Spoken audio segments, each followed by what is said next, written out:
Sarah, I sit on the edge of my bed, feeling the chill of the early morning, and I am puzzled by what I see, or rather, what I do not see. Maddie is not in her bed. I am always awake before Maddie. I sit on the edge of my bed and stare, and my heart begins to beat wildly. Maddie is not in her bed, and her bed is not made. Maddie. It was so dark I could hardly find my way through the hole in the fence by the old stone gates that marked the entrance to the school a long time ago. It is here where the railroad tracks lie closest to the edge of the school, where the tracks go one way into town and the other way toward home. If I were bigger or stronger or faster, I might have climbed the train that moved north in the night. But even though it moved slowly, I was not big enough or strong enough or fast enough to board the train that might have taken me home. Home is so far, so far away, but if I can march and march to work and school and supper, then I can walk to my home. And I got through the fence. For once I am glad my body is small, so small that squeezing through the hole in the fence was possible once I found the place. Sarah could not have fit through the fence. Gracie might have if she would have come, and if she had, we would have gone together to be with her grandmother, and though her grandmother might welcome me alone, I don't even know her name, and I don't know where to find her. But Gracie's fear would not let her wake up, so she could come with me. I won't be angry with Gracie. I hope Sarah isn't angry with me. Will Sarah find my note? Will she understand? Will she understand I couldn't take her with me if I didn't know where I was going? I want to go home, but I can't go home. Can I? How can I go home? How can I go home to father? What will he say? What will he think? Will he think I have not been good?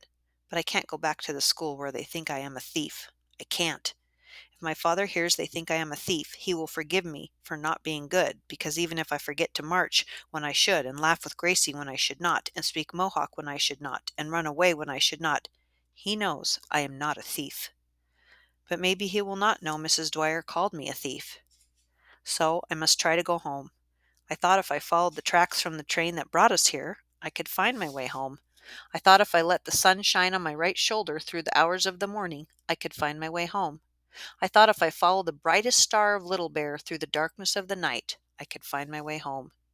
But the wooden pieces that held the iron rails in place were too hard to walk on.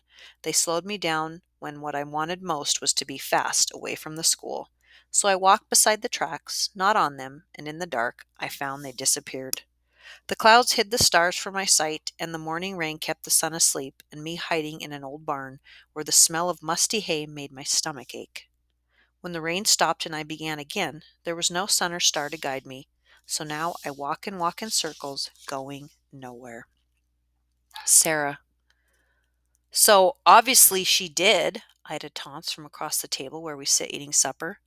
I lift my eyes from my plate where the potatoes lying in flattened lumps have turned cold.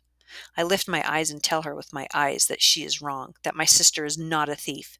But when I open my mouth to tell her, no sound comes out. Cat got your tongue? Ida says, smirking, waving her fork back and forth in the air. I cannot help myself. My hand shoots to my mouth and I turn to look for a cat. And Ida laughs, and my face grows warm. Maddie, Maddie, Maddie, where have you gone? Maddie. The distant sound of a whistle drifts through my head, and as I open my eyes, a stream of sun shines through the cracks of the shed and warms my face. I bolt upright, my heart begins to pound. I heard it. I know I heard it. A whistle. A train whistle. A train. My hands shake as I reach for the sack beside me. It holds what remains of the little food that Gracie and I collected for what I thought would be our journey together. My fingers curl around the coarse woolen threads as I spring to my feet. I move quickly toward the wooden door, which, missing one hinge, hangs slightly open, the morning light urging me forward. But before I reach the opening, I stumble again as lump that was not there when I sought shelter from the rain sometime in the darkness of last night. As I fall backward into a corner, my eyes adjust to the morning light enough to see the lump shift and twist. Ugh! The lump moans as it begins to take shape, moving upward into a sitting position with arms stretching above it. I hear it again. A whistle. A train whistle. A train. I must follow the sound. I must find the tracks. I must follow the tracks. I must find my home. But between me and the train, between me and home, is a moaning lump that smells bad. I sink into the wall behind me, trying to make myself smaller, trying to be quiet, wondering if this lump can hear my heart pounding wildly, like the constant beating of the drums for a dance, and though I hold my breath, my throat aches to cough. The The lump moans again as it slowly settles back down onto the dirt floor. A shiver begins at my feet and moves upward.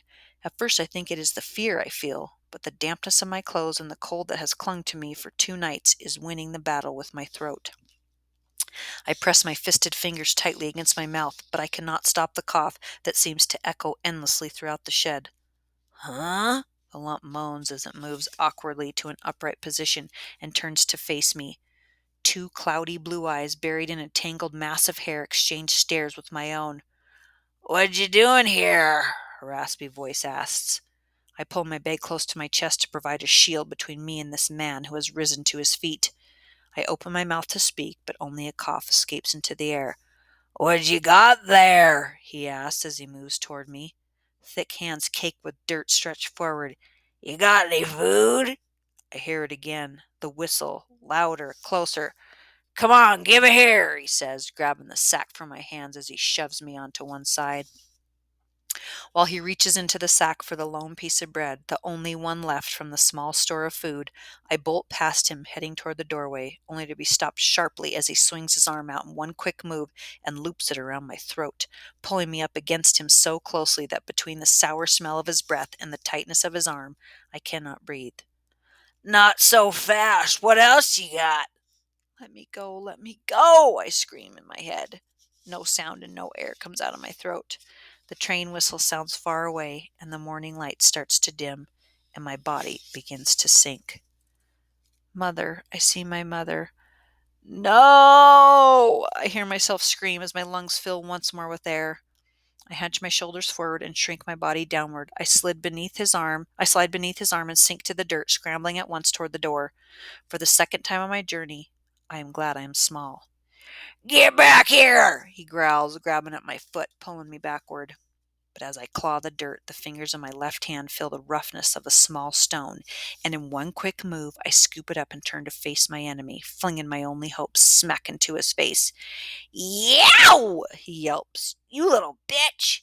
You little squaw bitch!"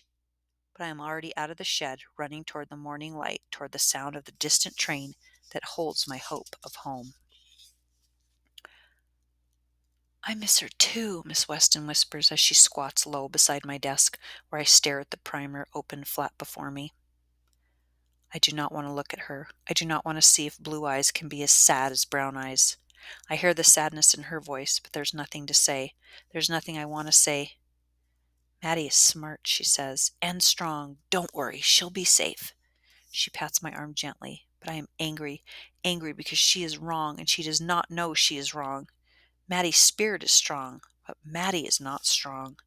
And if Miss Weston liked Maddie so much as Maddie liked Miss Weston, then she would know. She would know that my sister is not body strong.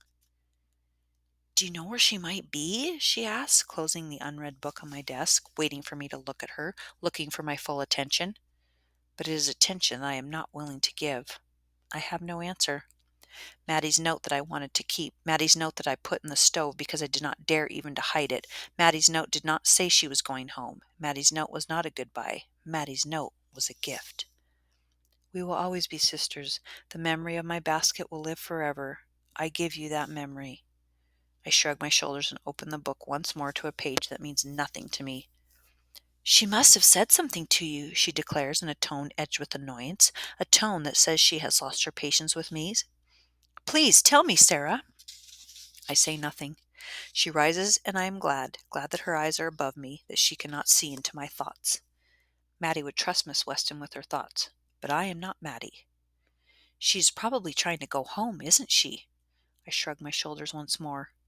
I do not know where my sister is. Maddie. The morning sun stayed long enough for me to find the tracks that could take me home. But by the time it should have been high overhead, it had disappeared once more behind the darkening clouds, and the rain returned. I rested for eternity under the scant shelter of a sumac, waiting for the rain to stop. But it didn't. I watched the trains as they thundered by, some heading north toward home and some heading back toward school. I wondered when and where they might stop so that I might find a way to board one heading north. So many train cars passed by. Many had windows like the one that Sarah and I sat in, peering out as we traveled farther and farther away from home. So many people must be on those many trains, sitting side by side in their seats, but through the rain I could not see any faces that peered out like mine and Sarah's. So many train cars passed by, many that were big boxes with openings in their sides that revealed nothing but darkness. I begged for those empty boxes filled with darkness to stop and take me home, but they didn't. Sarah. I cannot stop my legs from shaking as I stand before the door that leads to where Miss Dwyer waits for me. Miss Prentice hurried into the classroom while we were practicing our spelling and said that Mrs. Dwyer wanted to see me. Now. All eyes fell on me as the room fell silent, and I felt my cheeks grow warm. I asked Miss Weston with my eyes, without making a sound, if I had to go, and she answered yes, with only a slight nod of her head. I slid away from the safety of my desk and walked slowly toward the door where Miss Prentice stood, stiff and scowling, looking more and more like Mrs. Dwyer with every step I took. Come, come, I haven't got all day, she said impatiently, tapping her foot, tap, tap, tap, against the wooden floor, just like Mrs. Dwyer taps her ruler, tap, tap, tap, to the palm of her hand. And so across the yard we marched, she in front and I behind. Like two soldiers heading into battle, she eagerly and I lagging behind as much as I dared, until she reached the steps where she stood, tapping her foot, tap, tap, tap, against the stone, waiting for me to catch up. I found myself moving slower and slower, wondering what I had done, why I was here, and yet not wanting to know. Mr. Davis, who stood at the corner of the building, stopped his raking and lifted his head to look at me just as I reached the bottom step. Our eyes met briefly, and I was sure I saw his shoulders rise and fall as though he sighed. Even Mr. Davis must have thought I was in trouble. Go ahead, Miss Prentice commanded, stepping aside for me to enter the end of the building, where, on the first floor, just inside to the right, I would find Mrs. Dwyer waiting for me. I've never been here before, but I know this is where she lives. Everyone knows. So here I stand in the hall outside her door with my arms and legs shaking so much that I cannot control my hand enough to lift it up and knock on the door. Come, come now, she doesn't have all day, Miss Prentice says as she swoops past me and pounds loudly three times on the door, with her hand closed tightly into a fist, and then spins around and brushes past me, escaping through the door to freedom. The latch clicks, and the door before me swings open, and Mrs. Dwyer appears, scowling down at me. She steps to one side and motions for me to enter. Come in, Sarah. I want to talk to you. Her voice shows no anger, but is hard and cold. I will not cry. I will not cry. I will not cry. My legs are shaking so much as I move into the room that I fear my body will collapse right here in Mrs. Dwyer's room, and then what would I do? Maddie would not cry. Maddie would not collapse. Maddie would stick out her chin and stare back into Mrs. Dwyer's black and beady eyes. But I am not Maddie, and my eyes betray me and will not go where I tell them to go, looking slightly down at the pale white hand placed against a hip, instead of upward into the face of the woman who has made my sister leave me. I believe I have something of your sister's, she says as she closes the door behind me and moves farther into the room. At least that is what I am told, she adds, pausing with her back to me, facing a small table next to the only window in the room. Maddie's? She has something of Maddie's? She has won my attention, and I lift my eyes. She turns slowly and lifts her hands as though she were proudly presenting an offering, and what she offers catches me off guard. Maddie's basket! I shout, surprised and relieved. Instantly, Mrs. Dwyer pulls the basket back, pressing it against her stomach, protecting it with her hands as though I were going to try to snatch it from her. So, she announces triumphantly, it is hers! And I realize I have made a grave mistake, and I am angry at myself for being trapped, angry at myself for being afraid. I am not going to cry. I am too angry to cry. Please, I say, trying not to sound angry, but fearing the firmness in my voice. Fearing the anger in my voice gives me away. Give it to me. It is Maddie's basket. Just her sewing basket. A sewing basket? Mrs. Dwyer scoffs. There were no sewing supplies in this basket, and a basket that should not be here at all. A basket hidden away secretly in a bottom drawer can be for no good. Why does she have Maddie's basket? How does she know where Maddie kept it? Who is it who must hate Maddie so much that she would steal her dearest possession and give it to her harshest critic? Besides, she adds, Matilda is no longer here. Therefore, I guess she does not need her sewing basket, does she? And then she stretches her arms out forward, holding Maddie's precious basket in the air as though she's offering it to me. But as I lift my arms to take it from her, she pushes her hands together in one sharp movement, and Maddie's beautiful basket, made from her mother's love, is turned instantly into a misshapen mass that now looks oddly like a small winter squash, flattened on one side from where it grew, pressed against a stone. And without another word, Mrs. Dwyer takes 2 steps to her right and drops the object of her scorn into the waste bin that sits beside a wooden chair placed against the wall. And as I hear it hitting the empty bottom with a dull thud, the emptiness inside me presses against my heart. But I do not cry. I am too angry to cry. "You had no right to do that!" I shout, surprised that the sound of my voice and the choice of my words sounds so much like Maddie. "I want my sister's basket!" I demand. But she ignores me, and even my anger cannot overcome my fear and force me to step forward to retrieve what she so lightly cast aside. "You may go now, Sarah," she says, dismissing me with a wave of her hand. I cannot move. "Now, Sarah!" she commands. I turn and leave, empty-handed, angry and ashamed, angry at myself for being so afraid, ashamed of myself for being so afraid. But I will not cry. I'm too angry to cry.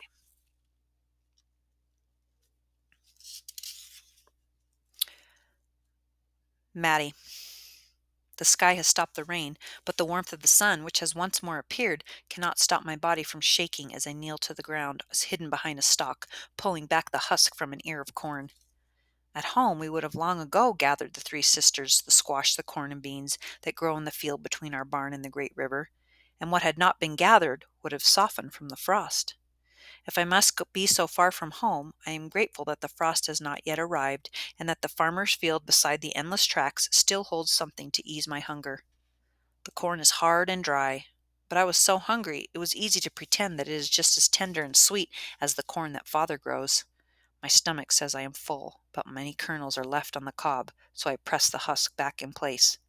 I gather 3 more ears. If I had not lost my bag to the man in the shed, I would take more, but the ears of corn are long and thick and too hard to carry with my arms shaking so. It's good that I don't need to eat much. I think of Mother roasting corn over hot coals in the chill of an autumn evening as we all hovered near, waiting eagerly. For just a moment the memory of warm husks held in our hands takes away the cold I feel. But as I press the ears tightly to my chest to keep them from sliding away, the wetness of my dress sets me shivering once more. I think I shall never be warm again.